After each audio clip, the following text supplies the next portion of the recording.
আমার কথাটা হলো মাদক সন্ত্রাস, চাঁদাবাজি, ভয় দেখানো, মব তৈরি করা।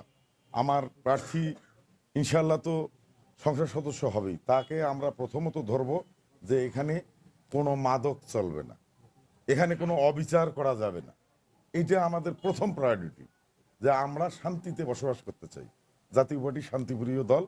আমার দলের নেতাকর্মী সহ এখানে হিন্দু মুসলিম যারাই আছে সব দলের লোককে আমরা কাছে পেতে চাই। আমাদের আলিঙ্গন থাকবে সব দলের লোক। আমরা তাদের সঙ্গে আমাদের শত্রুতা নয়, আমরা বন্ধুত্ব চাই।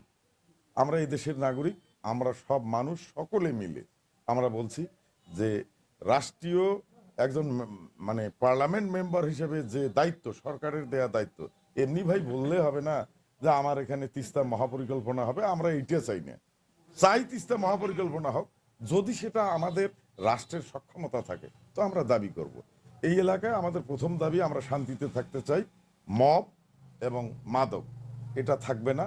এবং আমাদের বেকারত্ব, যে বেকারত্ব আছে, উনি যেহেতু ইন্ডাস্ট্রিয়াল ম্যান আমাদের প্রার্থী, তার মাধ্যমে যদি আমরা গোটা মিঠিয়াপুকুরে 1750 সাড়ে 800 লোককে যদি কোনো সরকারি বেসরকারি কাজে নিয়োজিত করতে পারি, তো এটা আমাদের জন্য ধীরে ধীরে একটা ইনস্ট্যান্স হয়ে থাকবে, এই আশা আমরা করি। এগুলোই আমরা মানুষকে বোঝাচ্ছি।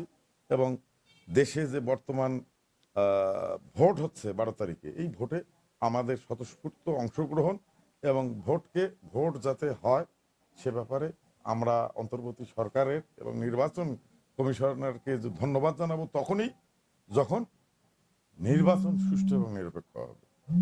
আর ধিক্কার জানাবো তখনই যদি তারা ভোটে কোনো কারচুপি অথবা জনগণকে স্বাধীনভাবে ভোট দিতে না দেয়। আমরা অবশ্যই ধিক্কার জানাবো।